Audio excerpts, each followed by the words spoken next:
Não, só? Ou ela nos é dois? 360. Ah, tá E ali. ela tem o áudio bom e a imagem boa. Então ela é Ótimo. bom por isso. Deixa eu começar aqui também minha gravação. Nossa. É. Tem que Marcelo, tem que mostrar com ela. Só para ter certeza que tá sempre na mão. Né? Matheus, então, sou Igor, né? Eu sou pesquisador do FMG, lá no mestrado, no Direito. Qual? Ah, do Direito? No Direito, é. Quem é seu orientador? É o Marcelo Catone. Sim, você está em Constitucional, então filosofia. Constitucional. É uma interseção, uma filosofia Filosofia do direito constitucional. constitucional. Exatamente. Catone é uma figura ímpar, né? Assim, Exato, importante. Né? muito relevante. Exato. Com Catone também? É o Felipe, isso. A audiência dele vai acontecer? Vai acontecer. Então, é o tipo de tirar uma reunião de gabinete dessa manhã, então não tem jeito. Não, né? tem não. Eu vou pra lá, porque tem um compromisso lá, né? Eu vou pra lá depois. Tá? A audiência vai ser 9? Vai começar às 10. Eu preciso fazer a reunião de gabinete no horário invertido. Não, pois é, isso que eu falei. No horário das 9. Mas eu tô querendo que essa audiência pública não vai acabar aí. Vai, ela não vai durar muito, Então não. só vou e ver, só vou. É só, o que ela está pedindo é só tirar a reunião do gabinete das 11 para as 9. Eu vou, mas vai ser 11 de qualquer jeito. E você 9 vai estar lá pra cima, é isso? Não, agora mesmo fala que agora mesmo a gente resolve isso. Então, Desculpa aí. não, sem problema, Matheus. E o tema da dissertação é o direito à educação e eu centro a análise numa genealogia da ideologia de gênero, da discussão sobre ideologia de gênero aqui em Belo Horizonte.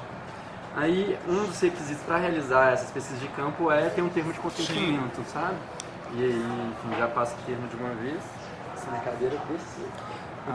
Acontece. Especialmente eu tenho mania de sentar com as pernas para trás, ela suspende e cai.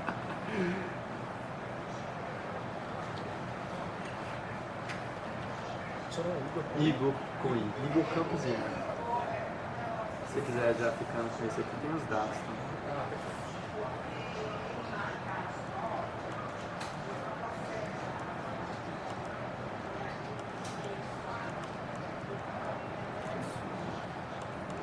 Assinar que essa fica com o Matheus, eu fico com outro dele. Obrigado, Matheus. Essa fica contigo. Tá ótimo. Só as perguntas iniciais de identificação, profissão, Matheus.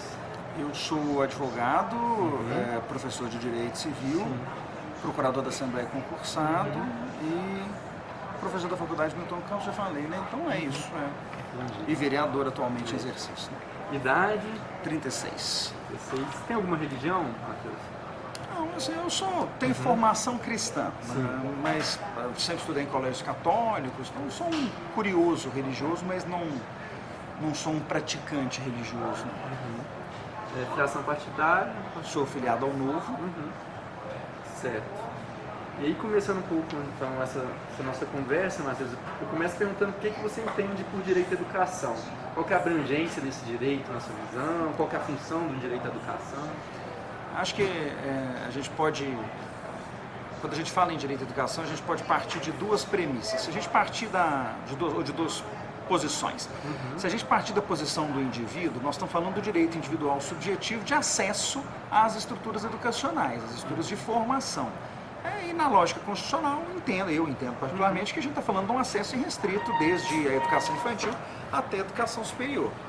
Ainda que eu tenha dúvidas sobre o modelo constitucional brasileiro de acesso à educação financiada pelo poder público, e a gente passa para o outro enfoque possível, que é pelo lado do poder público, o direito à educação se transforma numa obrigação do Estado de fornecer o espaço para que esse direito possa ser fruído, já que a maior parte das pessoas no Brasil não tem recurso para pagar, custear a sua própria educação. E em alguns lugares, mesmo que a pessoa tenha recurso, não há a estrutura educacional disponível. Então, nós temos duas deficiências na estrutura de fornecimento de educação no país, na minha visão, a de recursos e a de disponibilidade na oferta da educação. Eu acho que o direito à educação está nesses dois vieses. Agora, eu acho que o centro da discussão hoje em dia, quando a gente começa a falar em direito à educação, está numa discussão que remete a se o papel da escola é o de oferecer os conteúdos técnicos para a formação técnico-científica do cidadão, ou se a formação moral, cultural, também estaria inserida dentro do contexto da escola. E aí eu, nesse ponto, eu acabo me filiando com aqueles que entendem que a educação, nos seus aspectos moral e cultural, ela é essencialmente uma atividade familiar. E eu não acho que o espaço da escola é um espaço para esse tipo de aprofundamento, ainda que seja um espaço para discussão do respeito à posição do outro. Eu tenho, por exemplo, uma leitura muito diferente da maioria dos brasileiros do direito a respeito de homeschooling. Eu, particularmente, se a criança estiver tendo acesso aos conteúdos necessários, eu não vejo por que o Estado deveria proibir uma criança de ser educada em casa, como no Brasil, em vários lugares, o Ministério Público tenta impedir. Então, eu acho que o direito à educação é uma garantia constitucional de acesso à possibilidade de formação, que é entendida por alguns como uma obrigação de você se formar dentro de determinada baliza, né? Entendi. E qual que seria a participação da família assim, no exercício desse direito? Eu acho que o titular do direito à educação é o jovem, é o indivíduo, né? A gente fica falando sempre da criança porque a gente imagina que quando você chega na vida adulta o processo de educação já estaria completo, em que pese a gente saber que não é bem assim por vários motivos. Primeiro, que a educação é um processo contínuo. Segundo, porque tem gente que não tem acesso à educação quando criança. Mas para mim é muito claro que é a família que deve apoiar e criar um ambiente para que essa criança consiga desenvolver os seus estudos de forma adequada. Todos os estudos feitos no Brasil ao longo dos últimos 50 anos, você deve ter acesso a várias pesquisas por conta do seu tema, mostram que é mais difícil para a criança, numa família que não teve acesso à educação formal, se formar educacionalmente, porque não há um ambiente de lógica de estudo, uma compreensão da prática do estudo como muitas vezes uma prática introspectiva, que demanda concentração, que demanda que o irmãozinho não esteja gritando, que a criança não esteja dispersa com outras coisas. Então, é difícil construir o ambiente adequado sem a integração da família. Num país ainda com uma parte relevante da população deseducado, sem acesso à educação formal, o papel que a família deveria ter na educação nem sempre é cumprido e entregue. Mas, apesar disso, eu entendo que nós não podemos atropelar a família como grande orientadora do processo de formação da criança, porque, no final das contas, aquele é o núcleo de inserção mais importante da vida do indivíduo. O indivíduo, para mim, ele é uma criatura social a partir do ambiente familiar.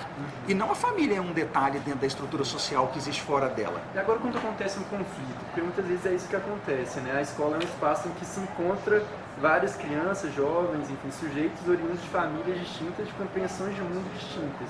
Muitas vezes aspectos religiosos dessas famílias marcam grandes distinções que vão se encontrar na escola.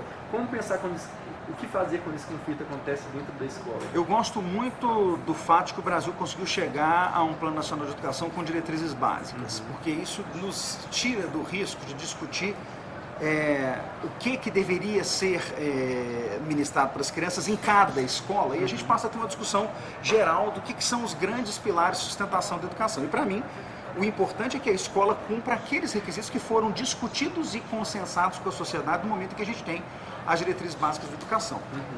A partir dali, eu entendo que a decisão é familiar. Exemplo concreto. Não me parece que uma criança possa ser submetida à educação religiosa sem consentimento dos pais. Eu não admito esse tipo de prática, porque isso significaria interferir numa esfera que é da família, a orientação religiosa dos filhos. O filho não é obrigado a seguir a orientação do pai, mas a escola não pode escolher a orientação religiosa que ela quer passar e passar aquela sem conversar com os pais. É claro, quando você matricula uma criança num colégio católico, ou num colégio batista, como nós temos aqui em Belo Horizonte, os dois, você está aderindo já a um modelo de educação, um modelo de formação que está alinhado com aquela religião e, portanto, você vai ter educação religiosa naquele sentido. Mas eu sou contra a gente impor, sem o consentimento do pai, esse tipo de formação, esse tipo de acesso, esse tipo de controle. Seria uma escola laica nessa visão? A escola laica, como, por exemplo, deveria ser a escola pública, ela nos permitiria uma distinção mais clara do espaço que é da família e o espaço que é da entidade educativa, educacional. Na minha concepção, a escola pública não deveria ficar professando fé, como eu acho que a gente não deveria ler a Bíblia no início da sessão da Câmara Municipal. Agora, o que eu acho curioso, e eu fico numa posição muito estranha nisso, eventualmente eu vou estar indo lá na frente alguma pergunta sua, Igor, mas é que eu estou aqui na Câmara Municipal numa posição em que os evangélicos ficam muito bravos comigo, porque eu digo que escola não é lugar para isso, que a gente não devia ter crucifixo dentro de sala de aula, educação religiosa.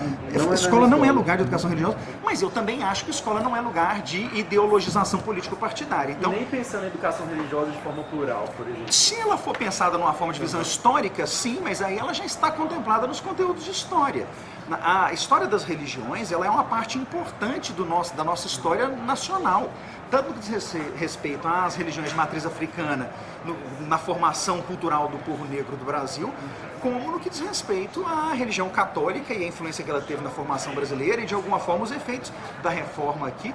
Então, nós temos na história uma cobertura bem razoável da religião enquanto fato. A religião enquanto crença, para mim, não deveria ser tratada dentro de sala de aula. Mas aí o que eu estava dizendo que a minha posição é curiosa, porque aí a bancada evangélica é muito brava comigo dizer isso. Por outro lado, a esquerda progressista fica aborrecida comigo, porque eu acho que também não é lugar de discutir ideologia de gênero, porque eu acho que aí também nós temos uma invasão cultural perigosa. E aí, você certamente vai problematizar isso mais adiante, por conta do seu tema, mas a minha concepção é de que nós devemos também aí fazer uma exposição dos fatos. E os fatos são: nós vivemos hoje uma sociedade plural em termos de identidade individual, de identificação individual de gênero, e as pessoas têm que ser respeitadas pela vida que elas levam, independentemente de juízo moral ou de qualquer outra espécie das outras pessoas. O que vale para a religião também. Ou seja, do mesmo jeito que eu não devo ser julgado por ser gay ou por ser lésbica, ou por ser trans, eu também não devo ser julgado por ser evangélico, por ser católico, ou por ser espírita. E para mim o que a escola tem de fazer nessa hora é ensinar para as pessoas, isso é importante, formar as pessoas para que elas entendam que o mundo é um espaço de convívio e que elas não devem pretender impor as suas escolhas aos demais. O que não significa que a gente deva transformar a escola num espaço de doutrinação a respeito desses conteúdos. E para mim eles fazem a mesma coisa, tanto os religiosos quanto a esquerda progressista, eles querem a mesma coisa. Cada um quer implantar a sua ideologia dentro da sala de aula. E aí, nesse ponto, o que você entende propriamente por ideologia de gênero? Que é um tema central, né, do debate. Eu gosto de usar a expressão que a própria esquerda usa, falar em identidade de gênero ao invés de falar em ideologia de gênero. Mas eu vou responder a pergunta como você fez. Para mim, ideologia de gênero é uma decisão institucionalizada de apresentação de alternativas de comportamento sexual para o público em geral. Isso não é identidade de gênero. Identidade de gênero é o fato da pessoa se reconhecer socialmente, ter o direito de assim se reconhecer, se fazer representar e reconhecer, como sendo de dos vários gêneros que a gente tem hoje reconhecidos.